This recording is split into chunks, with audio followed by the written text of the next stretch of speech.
सभी को नमस्कार। आज हम पढ़ने जा रहे हैं राज्य के नीति के निदेशक तत्व। कल मैंने एक चैप्टर किया था जो नागरिकता था। आज हम राज्य के नीति के निदेशक तत्व पढ़ेंगे, जो कि बहुत ही इम्पोर्टेंट है और अधिकतर परीक्षाओं में पूछा जाता है। तो शुरू करते हैं। भारतीय संविधान के भाग 4 में अनुच्छेद कितना 36 से 51 तक नीति के निदेशक तत्व का उल्लेख है। और फिर इसके बाद भारतीय संविधान में नीति निदेशक तत्व कहाँ से लिए गए? ये आयरलैंड के संविधान से प्रेरित हैं।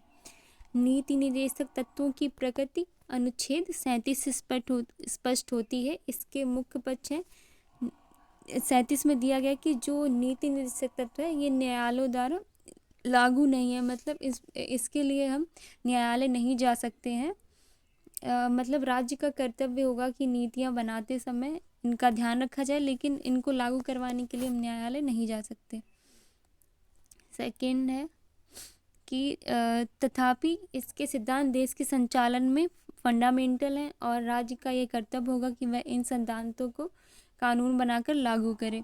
और अनुच्छेद 38 के अनुसार क्या है कि राज्य लोक कल्याण की अभिवृद्धि के लिए सामाजिक व्यवस्था, मतलब लोक कल्याण के लिए ये जितने भी नीति निदेशक तत्व हैं ये लोक के कल्याण के लिए अनुच्छेद 38 में ये बताया गया। अनुच्छेद 39 में कहा गया कि कुछ नीति निदेशक तत्व हैं जो पुरुष और स्त्री को समान रूप से आजीविका प्राप्त करते, मतलब 39 में ये बोला गया कि पुरुष और स्त्री को समान रूप से वेतन प्राप्त होगा। और 39 का काम में ये दिया गया है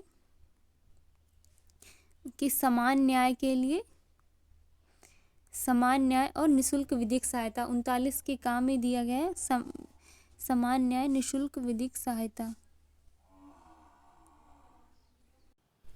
और आगे दिया गया है कि राज्य ग्राम पंचायतों, अनुच्छेद 40 में क्या दिया? ग्राम पंचायतों का गठन। अनुच्छेद 40 में दिया गया ग्राम पंचायतों का गठन। और आगे है अनुच्छेद 41 के अनुसार राज्य कुछ दशाओं में शिक्षा और लोक सहायता पाने का अधिकार प्राप्त करने का, मतलब जो अनुच्छेद 41 है इसमें कुछ दशाओं में अगर जैसे कोई व्यक्ति विकलांग है या वृद्ध है, या जैसे वृद्धों को पेंशन दी जाती है, विधवा है, तो उन लोगों को शिक्षा तथा लोक सहायता पाने का अधिकार अनुच्छेद 41 से होगा। और अनुच्छेद 42 में क्या बताया गया? जैसे कि मनोचित दशाओं में के अनुसार काम की न्याय संगत और मानवोचित दशा, अगर किसी व्यक्ति किसी भी कंपनी में काम कर रहा है या किसी भी वर्क प्लेस पे अगर उसकी उचित दशा नहीं है तो उसे हम जैसे प्रसूति सहायता है, ये इस सब में हम उसको कुछ रिलैक्स देंगे। ये अनुच्छेद 42 में बताया गया। इनके अनुच्छेद 43 के अनुसार राज्य कर्मकारों को उचित मजदूरी और कुटीर उद्योगों में संवर्धन। तो ये इसमें क्या बताया गया कि इसमें जो लघु और मध्यम उद्योग होते हैं उनका हम कैसे उनको आगे बढ़ाएं, उसके बारे में ये अनुच्छेद 43 में बताया गया। और अनुच्छेद 43 का जो कि बाद में जोड़ा गया है, इसमें बताया गया कि उद्योगों में जो भी उद्योग हैं उसमें जो भी कर्मचारी हैं उनकी भागीदारी होनी चाहिए उसके मैनेजमेंट में। अनुच्छेद 44 में समान सिविल संहिता के बारे में बताया गया है। और अनुच्छेद 45 में 6 वर्ष से कम आयु के बालकों के लिए, जैसे जो मतलब 6 वर्ष से कम हैं बच्चे, उनकी जो देखभाल, जैसे आंगनवाड़ी वगैरह में देखभाल होती है, तो उनकी देख रेख के बारे में अनुच्छेद 45 में बताया गया कि राज्य का कर्तव्य होगा। और अनुच्छेद 46 में क्या बताया गया कि 46 के अंतर्गत राज्य अनुसूचित जातियों और अनुसूचित जनजातियों यानी SC ST के लिए और उनकी शिक्षा के और आर्थिक हितों के लिए वृद्धि का प्रयास करेगा। मतलब SC ST है, उनके वृद्धि का प्रयास किसमें करेगा? अनुच्छेद 46 में। और अनुच्छेद फिर क्या दिया गया है? अनुच्छेद 47, इसके अंतर्गत जो भी राज्य है वो पोषाहार, जो भी जैसे कि सरकार की तरफ से लोगों को मिलता है पोषण का, जैसे कि कोई प्रसूति या छोटे बच्चों को, तो उसका जो प्रबंध है वो अनुच्छेद 47 में बताया गया है। लोक स्वास्थ्य को सुधारने का प्रयास करेगा। फिर अनुच्छेद 48 में कहा गया है कि राज्य कृषि और पशुपालन को आधुनिक और वैज्ञानिक ढंग से संगठित करने का प्रयास करेगा और गाय, बछड़ा और अन्य दुधारू मवेशियों के वध को मतलब इसमें कोई भी अगर दुधारू पशु है, जैसे मवेशी है, भैंस है, गाय है, तो उसका वध नहीं किया जाएगा, उसका इसमें निषेध यानी मना किया गया है इसमें। और अनुच्छेद 48 का काम में जो कि बाद में जोड़ा गया है, इसमें बताया गया कि पर्यावरण का संरक्षण और संवर्धन, वन्य और वन्य जीवों की रक्षा करने का प्रयास करेगा। अनुच्छेद 48 का काम में जो बाद में जोड़ा, इसमें पर्यावरण संरक्षण को भी जोड़ दिया गया है और वन के जो जीव होते हैं उनकी रक्षा भी इसमें। और अनुच्छेद 49 में क्या गया है, जो राष्ट्रीय महत्व के स्मारक हैं जैसे ताजमहल, लाल किला या कोई भी मंदिर है या कोई भी जगह है, उसको उसके संरक्षण जो है वो मतलब नागरिकों का कर्तव्य होगा कि उसका संरक्षण करे, उसको गंदा ना करे, साफ सुथरा रखे। और अनुच्छेद 50 में क्या बोला गया है कि अंतर्गत राज्य की लोक सेवाओं में न्यायपालिका और कार्यपालिका, मतलब न्यायपालिका और कार्यपालिका एक दूसरे के कार्य में हस्तक्षेप नहीं करेंगे, यानी ये दोनों एक दूसरे से अलग हैं। और अनुच्छेद 51 में बताया गया है कि अंतर्राष्ट्रीय शांति और सुरक्षा की अभिवृद्धि का प्रयास करेगा, अनुच्छेद 51। आगे है मौलिक अधिकार और नीति निर्देशक तत्व में क्या अंतर है, इसके बारे में बताया गया है। तो ये है संविधान के भाग 3 में मौलिक अधिकार दिए हैं और ये 4 में दिए गए हैं। ये अमेरिका के संविधान से प्रेरित है, ये आयरलैंड के संविधान से प्रेरित है। इनकी प्रवृत्ति नकारात्मक होती है और इनकी प्रवृत्ति सकारात्मक होती है। ये वाद योग है, यानी इसमें न्यायालय में अगर ये लागू नहीं होते तो हम न्यायालय में जा सकते हैं, लेकिन ये गैर वाद योग है, अगर ये सरकारें ने लागू नहीं कर दी तो हम न्यायालय में नहीं जा सकते हैं। और ये कानूनी रूप से मान्य है और ये नैतिक और राजनीतिक रूप से, अगर राज्य का मन करेगा या उसको ऐसा लगेगा कि हम इसे हमें लागू करना है तो वो करेगा, नहीं तो नहीं करेगा। लागू करने के लिए कोई विधान की आवश्यकता नहीं कि स्वतः ही लागू होते हैं ये, और इसे लागू करने के लिए कोई विधान बनाने की आवश्यकता है। ये व्यक्तिगत कल्याण को प्रोत्साहित करते हैं, ये समाज के जो कमज़ोर वर्ग हैं या समाज के अधिकतर वर्ग को ये आर्थिक कल्याण के लिए हैं ये। और ये नागरिकत्व को स्वतः ही प्राप्त होते हैं और ये सरकार द्वारा लागू। तो इनमें ये अंतर। अब इनके प्रश्नों को देखते हैं। राज्य के नीति निर्देशक तत्व सिद्धांतों को भारतीय संविधान में शामिल किए जाने का उद्देश्य क्या है? राजनीतिक प्रजातंत्र को स्थापित करना, सामाजिक प्रजातंत्र को स्थापित करना, गांधीवादी प्रजातंत्र। तो इसमें क्या देखिए, समाज में जो भी जैसे SC ST हैं, 6 वर्ष से कम के बच्चे हैं, गर्भवती महिलाएं हैं, और जैसे कि राष्ट्रीय स्मारक हैं, अंतर्राष्ट्रीय शांति, तो ये समाज और आर्थिक प्रजातंत्र को स्थापित करना इसका इम्पोर्टेंट काम है। और फिर इसकी व्याख्या देखते हैं। राज्य के नीति निर्देशक सिद्धांतों का भारतीय संविधान में शामिल किए जाने का उद्देश्य सामाजिक और आर्थिक प्रजातंत्र को स्थापित करना है। यह उद्देश्य एक कल्याणकारी राज्य की स्थापना में सहायक है। इसका संविधान निर्माता एक कल्याणकारी राज्य की स्थापना के लिए प्रावधान करना चाहते थे। और निम्नलिखित में कौन सा एक राज्य के नीति निर्देशक सिद्धांतों का उद्देश्य नहीं है? देखो, इसका उद्देश्य है एक कल्याणकारी राज्य की स्थापना करना, सामाजिक और आर्थिक न्याय को सुनिश्चित करना, और यह एक धार्मिक राज्य की स्थापना करना, इसका उल्लेख नहीं है। एक धर्मनिरपेक्ष राज्य की, हाँ ये तो है, भारत एक धर्मनिरपेक्ष राज्य है। आगे का क्वेश्चन है, राज्य के नीति निर्देशक सिद्धांत किस प्रकार मौलिक अधिकार से भिन्न है? तो किस प्रकार से भिन्न है? पूर्वोक्त केंद्रीय सरकार के लिए है और उपरोक्त सी है इसका। ये राज्य की नीति निर्देशक सिद्धांत किस प्रकार मौलिक अधिकार से भिन्न है? तो इसका सही आंसर है निदेशक सिद्धांत प्रवर्तनीय नहीं है, क्योंकि हम इसको लागू नहीं करवा सकते न्यायालय में जाके, लेकिन जो मौलिक अधिकार हैं वो प्रवर्तनीय है, तो ये सही है। आगे, राज्य की नीति निर्देशक सिद्धांत मौलिक अधिकारों से भिन्न है। नीति निर्देशक सिद्धांत प्रवर्तनीय नहीं है, जबकि मौलिक न्यायालय द्वारा प्रवर्तनीय है, यानी इन्हें हम लागू करवा सकते हैं। और ये 4 में वर्णित है, कल्याणकारी राज्य की स्थापना के लिए निर्देशित है, जबकि जो मौलिक अधिकार हैं वो भाग 3 में वर्णित है, उनका वर्णन किया गया है। तो आगे देखते हैं, निदेशक तत्व क्या है? ये क्या है? अबाध्य योग्य है। आगे, भारतीय संविधान के सामाजिक आर्थिक एजेंडे को साकार के लिए वाद योग और अवाद योग दोनों तरह की व्यवस्थाएं हैं, जिसमें मौलिक अधिकार वाद योग है और नीति निर्देशक तत्व अवाद योग है। आगे, भारत के संविधान के संदर्भ में राज्य की नीति के निर्देशक तत्व विधायिका के कृत्यों पर निर्वर्धन करते हैं, कार्यपालिका के कृत्यों पर निर्वर्धन करते हैं। इसका सही आंसर है डी, ना तो एक ना ही दो। मतलब इसका देखो व्याख्या क्या है कि राज्य के नीति निर्देशक तत्व विधायिका, कार्यपालिका और संवैधानिक मामलों में राज्य के लिए सिफारिशें हैं।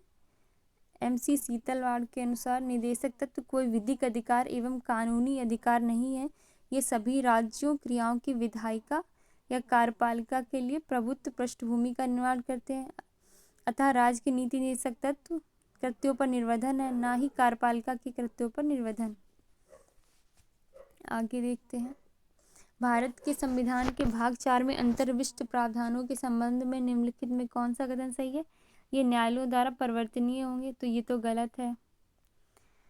ये किसी न्यायालय द्वारा परिवर्तनीय नहीं होंगे, ये सही है। इस भाग में अधिकथित सिद्धांत राज्य के द्वारा कानून बनाने को प्रभावित करेंगे, ये सही है। यानी 2 और 3 इसमें सही है। इसका आंसर क्या होगा? डी। आगे है, भारतीय संविधान का भाग 4 राज्य के नीति निर्देशक तत्वों से संबंधित है। इस भाग के प्रावधान किसी भी न्यायालय द्वारा परिवर्तनीय नहीं होते हैं। इसका अर्थ यह है कि यह संविधान का एक हिस्सा है जिसे न्यायपालिका द्वारा लागू नहीं कराया जा सकता। यद्यपि भाग 4 के उपबंध न्यायालयों द्वारा परिवर्तनीय नहीं है, तथापि इस भाग में दिए गए सिद्धांत राष्ट्र के संचालन में मूलभूत हैं तथा ये सिद्धांत राज्य के द्वारा कानून बनाने को प्रभावित करते हैं और समय समय पर सरकार ने कुछ निदेशक तत्वों को लागू करने का प्रयास किया। जमींदारी उन्मूलन कानून, बैंकों का राष्ट्रीयकरण, फैक्ट्री अधिनियम, न्यूनतम मजदूरी निर्धारण, कुटीर और लघु उद्योगों को प्रोत्साहन, मनरेगा, 6 से 14 वर्ष की आयु के बच्चों के लिए निःशुल्क शिक्षा तथा अनुसूचित जाति और अनुसूचित जनजातियों के उन्नयन के लिए आरक्षण आदि इन प्रयासों को दर्शाते हैं। आगे है, राज्य के नीति के निदेशक तत्वों के बारे में निम्नलिखित कथनों पर विचार कीजिए। ये तत्व देश के सामाजिक आर्थिक लोकतंत्र की व्याख्या करते हैं, तो ये सही है। इन तत्वों में अंतर्विष्ट उपबंध किसी न्यायालय द्वारा परिवर्तनीय नहीं है, ये भी सही है। तो इसमें दोनों सही होंगे। आगे देखते हैं, सी 1 और 2 दोनों सही है। राज्य के नीति निर्देशक तत्व देश के सामाजिक आर्थिक लोकतंत्र की व्याख्या करते हैं और राज्य के नीति के निर्देशक तत्वों में अंतर्विष्ट उपबंध न्यायालय द्वारा परिवर्तनीय नहीं है। कल्याणकारी राज्य की संकल्पना का समावेश भारत के संविधान में है। तो कल्याणकारी राज्य किसमें है? हमारे अनुच्छेद 38 में कल्याणकारी राज्य बताया गया है। तो ये कहाँ पे है? अनुच्छेद 38 राज्य के नीति निर्देशक तत्वों में है। ये देखो इम्पोर्टेंट है और इसको कई एग्जाम में पूछा गया। कल्याणकारी राज्य की संकल्पना का समावेश भारतीय संविधान में राज्य के नीति निर्देशक तत्वों में किया गया है। ये संविधान में भाग 4 के तहत अनुच्छेद 36 से 51 के अंतर्गत शामिल हैं और भारतीय संविधान की प्रस्तावना राज्य व्यवस्था के उद्देश्यों का उल्लेख करती है कि राज्य अपने नागरिकों को सामाजिक, आर्थिक एवं राजनीतिक न्याय, विचार, अभिव्यक्ति, विश्वास और धर्म उपासना की स्वतंत्रता। कभी कभी ये भी पूछ लेते हैं कि कितने न्याय हैं भारतीय संविधान में, तो सामाजिक, आर्थिक और राजनीतिक 3 प्रकार के न्याय हैं। स्वतंत्रता कितनी है? विचार, अभिव्यक्ति, विश्वास, धर्म उपासना 5 प्रकार की स्वतंत्रता है। और प्रतिष्ठा और अवसर समता कितनी है? 2 प्रकार की प्रतिष्ठा और अवसर की समता उपलब्ध कराएगा, जो कि एक कल्याणकारी राज्य का आदर्श का प्रतीक है। इसके अतिरिक्त नीति निर्देशक तत्वों में कल्याणकारी राज्य की स्थापना हेतु राज्य को निर्देश दिए गए हैं। इस प्रकार प्रस्तावना एवं नीति निर्देशक तत्वों दोनों में कल्याणकारी राज्य का विचार पाया जाता है। तथापि यदि दोनों के चयन का विकल्प ना हो तो इसका उत्तर नीति निर्देशक तत्व ही होगा। उल्लेखनीय कि संघ लोक सेवा आयोग द्वारा इसे नीति निर्देशक तत्व ही दिया गया है। संविधान का कौन सा भाग कल्याणकारी राज्य का आदर्श की घोषणा करता है? तो ये कौन सा करता है? राज्य की नीति के निर्देशक तत्व। और आगे चलते हैं, पूछा गया संविधान का कौन सा भाग कल्याणकारी राज्य के आदर्श की घोषणा करता है, तो कौन सा करता है? राज्य की नीति के निर्देशक तत्व। भारतीय कल्याणकारी राज्य होने का विचार पाया जाता है, तो ये पाया जाता है भारत की संविधान की प्रस्तावना में और राज्य की नीति के निर्देशक तत्वों में, तो यानी इसका आंसर डी होगा। और फिर राज्य के नीति के निर्देशक तत्व सहज अध्ययन के लिए निम्न में से कौन से भागों में विभाजित किए जाते हैं? तो समाजवादी में किए जाते हैं, उदारवादी में किए जाते हैं और गांधीवादी, यानी तीनों में किए जाते हैं। भारतीय संविधान के अंतर्गत राज्य की नीति निर्देशक तत्वों का उल्लेख भाग 4 के अनुच्छेद 36 से 51 के तहत किया गया है। इसे आयरलैंड के संविधान से लिया गया है। और राज्य के नीति निर्देशक तत्वों को सहज अध्ययन के लिए समाजवादी, उदार बौद्धिकतावादी, गांधीवादी, मानवाधिकार, सामाजिक और आर्थिक कल्याण आदि भागों में विभाजित किया जा सकता है। राज्य की नीति निर्देशक तत्वों की प्रवृत्ति सकारात्मक होती है और ये गैर बाध्य होते हैं। आगे है, भारतीय संविधान का निम्नलिखित नीति निर्देशक तत्वों की प्रेरणा हमें किस संविधान से प्राप्त हुई है? तो ये हमें आयरलैंड के संविधान से प्राप्त हुई है। आगे है,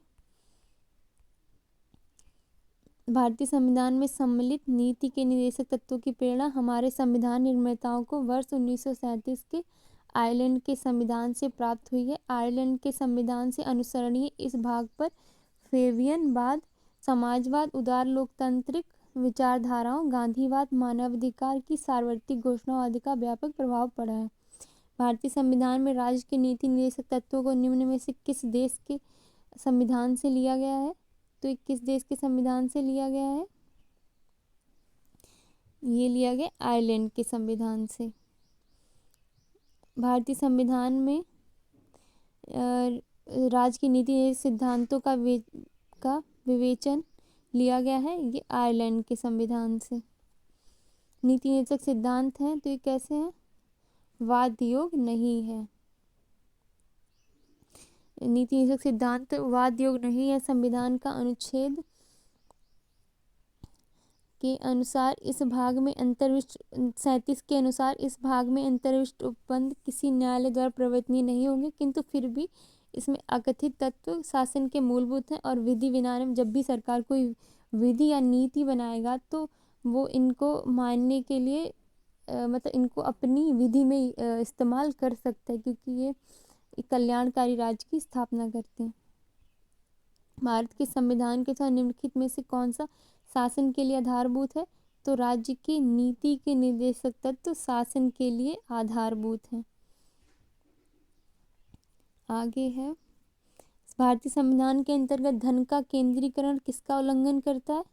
तो धन का केंद्रीकरण उल्लंघन करता है राज्य के नीति निर्देशक तत्व का, क्योंकि ये एक कल्याणकारी राज्य की स्थापना करता है।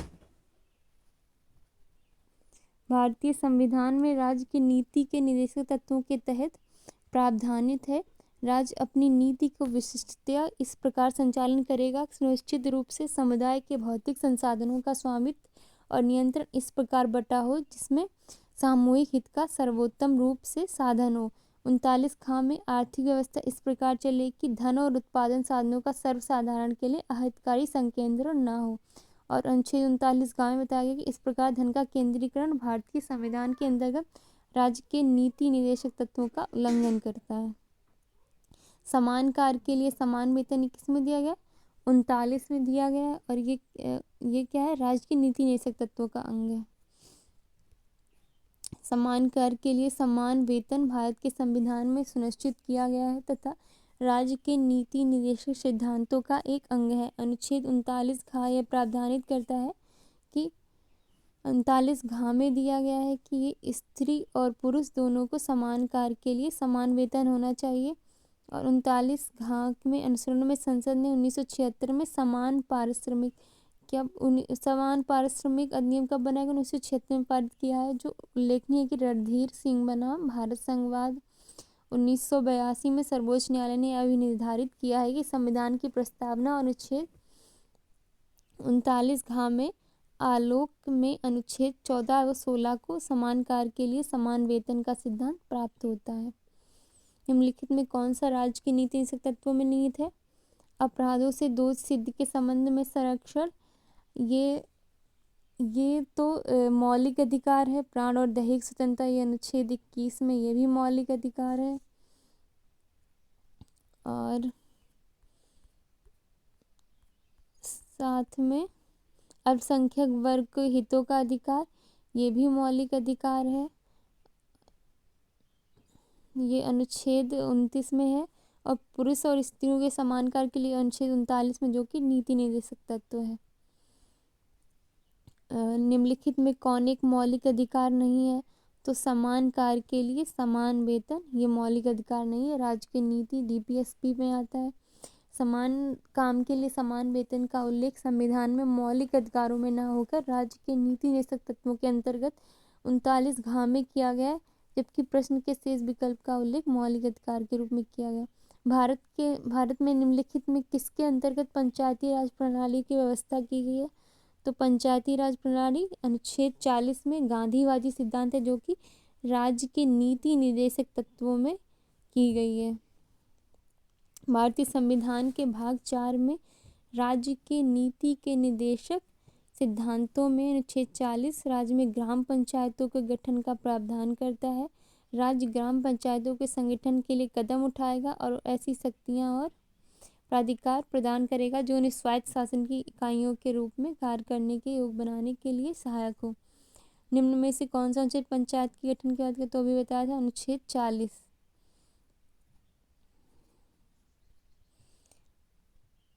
यह है निम्नलिखित अनुच्छेदों में कौन एक राज्य सरकार को ग्राम पंचायतों के गठन के लिए संगठित करता है? तो यह अनुच्छेद 40। इसके बाद है भारत के संविधान के अंतर्गत ग्राम पंचायतों का गठन क्या है? एक नीति का निर्देशक सिद्धांत है। आगे है सूची 1 को सूची 2 से मिलाना है। अनुच्छेद को ग्राम पंचायत का गठन किसमें है? अनुच्छेद 40 में है। और कृषि एवं पशुपालन ये किसमें? अनुच्छेद 48 में है। न्यायपालिका से पृथक्करण अनुच्छेद 50 में है। अंतर्राष्ट्रीय शांति अनुच्छेद 51 में है। और समान नागरिक संहिता अनुच्छेद 44 में है। तो इसका आंसर सही होगा ई, क्योंकि ये इसमें मैच नहीं कर रहा होगा, तो इसका आंसर सही होगा ई। इस प्रकार है सुमेलित ग्राम पंचायतों का गठन अनुच्छेद 40 में, समान नागरिक आचार संहिता 44 में, कृषि पशुपालन अनुच्छेद 48 में, न्यायपालिका से कार्यपालिका का गठन 1950 में, अंतर्राष्ट्रीय शांति अनुच्छेद 51 में। और आगे फिर मिलान करने को दिया गया, तो अनुच्छेद 40 में क्या है? ग्राम पंचायतों का गठन। और 41 में काम करने का अधिकार, 44 में समान नागरिक संहिता और 48 में कृषि एवं पशुपालन। तो इसका आंसर होगा 1 2 3 4, यानी इसका आंसर ए होगा। ये वही ऊपर जो मिला है वही दिया है। और फिर मिलान करने के लिए दिया गया, तो 39 में क्या हो? समान न्याय और निःशुल्क विधिक सहायता। इसमें पूछा गया कौन सा सुमेलित नहीं है, तो 39 से समान न्याय और निःशुल्क विधिक सहायता दिया गया है। 46 में ग्राम पंचायतों का गठन है। 44 में समान नागरिक संहिता है। और न्यायपालिका से कार्यपालिका का पृथक्करण नहीं है। इसमें जो दुधारू पशु हैं उनकी रक्षा और पर्यावरण संरक्षण के बारे में 48 में बताया गया। न्यायपालिका से पृथक्करण 50 में बताया गया है। आगे चलते हैं। अनुच्छेद 39 समान न्याय में निःशुल्क सहायता। न्याय इसमें क्या है? कृषि एवं पशुपालन संगठन 48 में बताया गया है। न्यायपालिका को कार्यपालिका के से पृथक्करण के 50 में बताया गया है। भारत के संविधान में वर्णित नीति के निर्देशक तत्व को पहचानिए। इसमें अनुच्छेद तो साफ दिखाई दे रहे हैं। आगे चलते हैं। देखिए इसमें ग्राम पंचायतों का गठन 41 में बताया गया, जो कि है 40 में। और पुरुषों और स्त्रियों के लिए समान कार्य के लिए समान वेतन, तो ये 39 ये वाला सही है आंसर। तो ये समान न्याय निःशुल्क विधिक सहायता अनुच्छेद 39, कृषि एवं पशुपालन का संगठन अनुच्छेद 48, ग्राम पंचायतों का संगठन अनुच्छेद 40 और पुरुषों और स्त्रियों के लिए समान कार्य के लिए समान वेतन अनुच्छेद 39 घ में दिया गया है।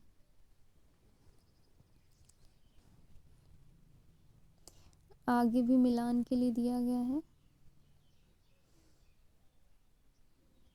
न्यायपालिका से कार्यपालिका का पृथक्करण अनुच्छेद 50 में। अनुसूचित जातियों और अनुसूचित जनजातियों के शैक्षणिक तथा आर्थिक हितों की अभिवृद्धि अनुच्छेद 46 में है। सहकारी सोसाइटी का संवर्धन 1943A, इसमें क्या आंसर सी, जो कि 43B में है। सहकारी सोसाइटी किसमें 43 का बी है। और ग्राम पंचायतों का गठन अनुच्छेद 40 में। अनुच्छेद 43 में क्या है, उद्योगों के प्रबंधन में कर्मकारों का भाग लेना। और 39B में सहकारी सोसाइटी में क्या है, मनरेगा हर परिवारों में कम से कम एक सदस्य को वर्ष में 100 दिन का रोजगार दिलाने का प्रावधान करता है। तो ये तो सही है। रोजगार का अधिकार संविधान के भाग 3 में प्रावधानित है, जो गलत है। इसमें ए सही है और आर गलत है। सी, इसमें ए सही है और आर गलत है। महात्मा गांधी राष्ट्रीय ग्रामीण रोजगार गारंटी योजना भारत में लागू एक रोजगार गारंटी योजना है, जिसे वर्ष 2005 में लोकसभा द्वारा अधिनियमित किया गया। यह योजना प्रत्येक वित्तीय वर्ष में किसी भी ग्रामीण परिवार के उन वयस्क सदस्यों को 100 दिन का रोजगार उपलब्ध कराती है जो सांविधिक न्यूनतम मजदूरी पर सार्वजनिक कार्य संबंधित अकुशल मजदूरी करने के लिए तैयार है। यह संविधान के भाग 4 के अनुच्छेद 41 के प्रावधान शिक्षा और लोक सहायता पाने के अधिकार में के अनुसार में लाया गया है। संविधान के 3 में रोजगार का अधिकार शामिल नहीं है, अर्थात मौलिक रोजगार का अधिकार हमारा मौलिक अधिकार नहीं है। तो इसमें कथन ए सही है और आर गलत है। मनरेगा कार्यक्रम निम्नलिखित में से भारतीय संविधान के किस अनुच्छेद में लागू करने हेतु लाया गया है? ये अनुच्छेद 43, उद्योगों में कर्मकारों की भागीदारी।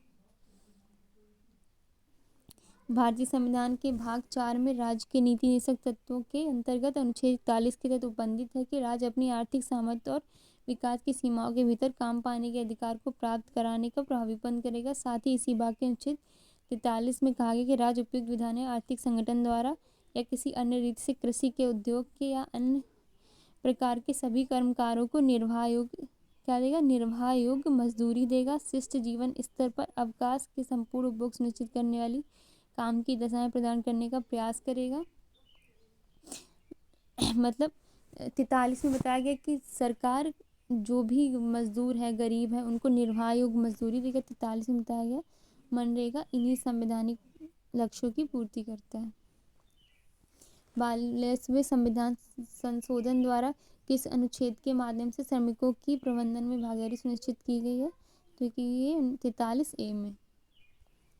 42वें संविधान संशोधन 1976 द्वारा संविधान के भाग 4 में राज्य के नीति निषेधक तत्वों के तहत अनुच्छेद 43 तथा अंतर स्थापित करके यह प्रावधानित किया गया कि राज्य किसी उद्योग में लगे उपक्रमों स्थापना या अन्य संगठनों के प्रबंधन में कर्मकारों को भाग लेना सुनिश्चित करने के लिए उपयुक्त विधान द्वारा किसी अन्य रीत से कदम उठाएगा। 34 दिया गया संविधान के किस अनुच्छेद के द्वारा उद्योगों के प्रबंधन में कर्मकारों की भागीदारी दी गई है? तो ये दी गई है 43 का ए में। और 43 में क्या दी गई? निर्वाह योग्य मजदूरी। और 43 में बी में क्या दी गई? सहकारी सोसाइटी। भारत में न्यायपालिका का कार्यपालिका से पृथक्करण किसमें दिया गया? राज्य की नीति निषेधक तत्वों में। भारत में न्यायपालिका का कार्यपालिका से पृथक्करण राज्य की नीति के निषेधक तत्व द्वारा व्यादेशित है। संविधान के अनुच्छेद 50 के अंतर्गत कार्यपालिका से न्यायपालिका के पृथक्करण का उल्लेख है, जिसके अनुसार राज्य की लोक सेवाओं में न्यायपालिका को कार्यपालिका से पृथक करने का कदम उठाएगा। राज्य के नीति निषेधक सिद्धांतों के निम्नलिखित छेदों में कौन सा अंतर्राष्ट्रीय शांति, तो कौन सा? 51 अंतर्राष्ट्रीय शांति। और अनुच्छेद 51 अंतर्राष्ट्रीय शांति सुरक्षा के संबंध से संबंधित है। अनुच्छेद 41 काम, शिक्षा, लोक सहायता पाने का अधिकार। अनुच्छेद 43 का उद्योगों के प्रबंधन में कर्मकारों के भाग लेने का अधिकार। अनुच्छेद 48 का हमें पर्यावरण संरक्षण, संवर्धन और वन्य जीवों की रक्षा का अधिकार दिया गया है। भारत के संविधान में अंतर्राष्ट्रीय शांति और सुरक्षा की अभिवृद्धि को कहाँ उल्लेख है, तो ये है राज्य के नीति निदेशक तत्वों में अनुच्छेद 51 में बताया गया। आगे दिया गया है भारतीय संविधान के अनुच्छेद 51 के अंतर्गत राज्य के नीति निदेशक सिद्धांत तत्वों में अंतर्राष्ट्रीय शांति और सुरक्षा की अभिवृद्धि का उल्लेख है। अंतर्राष्ट्रीय शांति और सुरक्षा और वृद्धि का राष्ट्रों के बीच न्याय संगत सम्मानपूर्ण संबंधों को बनाए रखने का, संगठित लोगों के एक दूसरे से व्यवहारों में अंतर्राष्ट्रीय विधि और संधि बाध्यताओं के प्रति आदर बढ़ाने का और अंतर्राष्ट्रीय विवादों के मध्यस्थता द्वारा निपटारे के लिए प्रोत्साहन देने का प्रयास करेगा। भारतीय संविधान का कौन सा भाग अंतर्राष्ट्रीय शांति और सुरक्षा के प्रति उत्तरदायित्व का उल्लेख करता है, तो ये करता है राज्य का नीति का निदेशक तत्व। भारतीय संविधान का कौन सा अनुच्छेद भारत की विदेश नीति से संबंधित है, तो ये राज्य का नीति निदेशक तत्व का अनुच्छेद 51।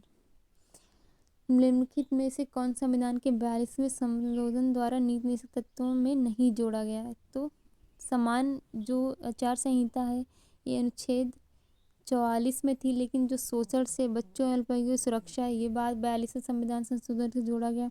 समान न्याय निःशुल्क कानूनी सहायता ये जोड़ा गया है जो कि 39 में है। और उद्योगों के प्रबंधन में श्रमिकों की भागीदारी 43A में है, ये भी जोड़ा गया है। समान आचार संहिता 42वें संविधान संशोधन द्वारा शामिल नहीं किया गया, मूल संविधान के तहत ही अनुच्छेद 44 में वर्णित है। निम्नलिखित प्रावधान 42वें संविधान संशोधन नियम के द्वारा नीति निदेशक तत्वों में जोड़े गए हैं। बच्चों का स्वस्थ विकास के अवसर, सुविधाएं तथा शोषण से बच्चों एवं अल्पवयस्कों की व्यक्तियों की सुरक्षा अनुच्छेद 39 में जोड़ा गया है। बच्चों के स्वस्थ विकास किसमें 39 में है। सामान्य निःशुल्क कानूनी सहायता ये 39 में है। और उद्योगों में प्रबंधन में कर्मकारों की भागीदारी ये 43 में है। पर्यावरण संरक्षण और संवर्धन वन ये किसमें 48 का काम है। अब कौन सा है, संविधान के 42वें संविधान संशोधन द्वारा निम्नलिखित में से कौन सा सिद्धांत राज्य की नीति के निदेशक तत्वों में जोड़ा गया है, तो 42वें संविधान संशोधन द्वारा जोड़ा गया है बी, उद्योगों में कर्मकारों की भागीदारी। जो 39 में ये पहले से विद्यमान था, पुरुष और स्त्री दोनों के लिए समान कार्य के लिए समान वेतन, काम और शिक्षा, लोक सहायता पाने का अधिकार ये भी था, और श्रमिकों के निर्वाह योग्य वेतन और काम की दशाएं सुरक्षित करना। तो ये किसमें है, ये 43 में है, और ये किसमें है 39 में है, और ये किसमें है 43 में है, और ये जो है ये 43 के ए में है जो कि बाद में जोड़ा गया है। संविधान निम्न में से किसके शोषण के विरुद्ध अधिकार स्वीकृत करता है, किसके शोषण के विरुद्ध अधिकार स्वीकृत करता है, बच्चों के C 1 2 3 बच्चों, स्त्रियों और जनजातियों के विरुद्ध अधिकार। संविधान में बच्चों, स्त्रियों, जनजाति शोषण के विरुद्ध अधिकार की स्वीकृति प्रदान की गई, जबकि दलित शब्द का संविधान में उल्लेख नहीं है। निम्नलिखित में कौन सा एक राज्य का नीति निदेशक तत्व नहीं है, डी, 14 वर्ष से आयु तक के बच्चों को निःशुल्क शिक्षा, क्योंकि ये जो 14 वर्ष तक के आयु के बच्चों को निःशुल्क शिक्षा है ये मौलिक कर्तव्य में 2002 11वां मौलिक कर्तव्य है, उसके द्वारा जोड़ा गया 86वें संविधान संशोधन द्वारा। मद्य निषेध ये 47 में है, गौ संरक्षण ये 48 में है, पर्यावरण संरक्षण ये भी 48 के ए में जोड़ा गया है। आगे चलते हैं। संविधान में मद्य निषेध अनुच्छेद 47 के तहत, गौ संरक्षण अनुच्छेद 48 के तहत तथा पर्यावरण संरक्षण अनुच्छेद 48 का के तहत राज्य के नीति निर्देशक तत्व है। 14 वर्ष तक की आयु के बच्चों के लिए निःशुल्क शिक्षा का उपबंध पहले अनुच्छेद 45 के तहत नीति निर्देशक तत्व था, परंतु 86वें संविधान संशोधन 2002 के बाद यह 21 का के तहत अब यह मूल अधिकार बन गया है। अब अनुच्छेद 45 के तहत शैशव पूर्व देखभाल 6 वर्ष से नीचे आयु के बालकों की शिक्षा की व्यवस्था को शामिल किया गया है। इसके बाद है निम्नलिखित में से कौन सा राज्य का नीति निदेशक तत्व नहीं है? तो इसका आंसर है 16 वर्ष के आयु तक के बच्चों को निःशुल्क शिक्षा, क्योंकि 6 वर्ष के आयु तक के बच्चों को शिक्षा का अनुच्छेद 45 में बंद किया गया है। मादक पेय पदार्थ के उपयोग का निषेध ये 47 में किया गया है। गाय बछड़ों का निषेध ये 48 के ए में किया गया है। पर्यावरण संरक्षण ये भी 48 में किया गया है। निम्नलिखित में कौन सा राज्य की नीति निदेशक तत्व में शामिल है? तो मानव के दुर्व्यापार और बलात्श्रम का प्रतिषेध ये नीति निदेशक तत्वों में नहीं है, क्योंकि ये अनुच्छेद 23 में दिया गया है, जो कि मौलिक अधिकार है। मादक पे ये इसका 2 सही है, तो इसका आंसर बी होगा। नीति निदेशक तत्वों के अंतर्गत अनुच्छेद 47 के तहत मादक पेय और स्वास्थ्य के लिए हानिकर औषधियों के औषधीय प्रयोजनों से भिन्न उपभोग का प्रतिषेध किया गया है। मानव के दुर्व्यापार और बलात्श्रम का प्रतिषेध मूल अधिकारों के अंतर्गत अनुच्छेद 23(1) के तहत किया गया है। अतः स्पष्ट है केवल कथन 2 सही है। आगे चलते हैं। भारतीय संविधान के प्रतिष्ठापित राज्य के नीति के निदेशक तत्वों के अंतर्गत निम्नलिखित प्रावधानों पर विचार कीजिए। भारतीय नागरिकों के लिए समान सिविल संहिता सुरक्षित करना, तो ये सही है। ग्राम पंचायतों को संगठित करना, ये भी सही है। ग्रामीण क्षेत्रों में कुटीर उद्योग की स्थापना प्रोत्साहित करना, ये भी सही है। सभी कर्मकारों को उचित अवकाश और सांस्कृतिक अवसर सुरक्षित करना, ये भी सही है। तो इसका आंसर होगा, इसमें पूछा गया कि उपयुक्त में कौन सा गांधीवादी सिद्धांत है? तो इसमें जो ग्राम पंचायतों का संगठन है ये 2 है, ये 3 है, 2 3 बी 2 और 3 ये है गांधीवादी सिद्धांत। आगे चलते हैं। ये साफ तो नहीं दिख रहा है, इसमें कुछ समझ में आया। निम्नलिखित में से भारत के संविधान में किसमें पर्यावरण संरक्षण एवं संवर्धन तथा वन व वन्य जीवन की रक्षा के प्रावधान किए गए हैं? तो ये किए गए हैं राज्य की नीति निदेशक तत्व और मूल कर्तव्यों दोनों में। पर्यावरण संरक्षण संवर्धन और वन और वन्य जीवों की सुरक्षा का प्रावधान दोनों में किए गए। अनुच्छेद 42वें संविधान संशोधन अधिनियम 1976 द्वारा संविधान में राज्य के नीति निदेशक तत्वों के तहत जोड़े गए अनुच्छेद 48(1) के अनुसार राज्य देश के पर्यावरण के संरक्षण तथा संवर्धन को और वन तथा वन्य जीवों की रक्षा करने का प्रयास करेगा। साथ ही संविधान के मूल कर्तव्यों के तहत अनुच्छेद 51 का के अनुसार भारत के प्रत्येक नागरिक को यह कर्तव्य होगा कि वह प्राकृतिक पर्यावरण के अंतर्गत वन, झील और वन्यजीव है रक्षा करे और उसका संवर्धन करे।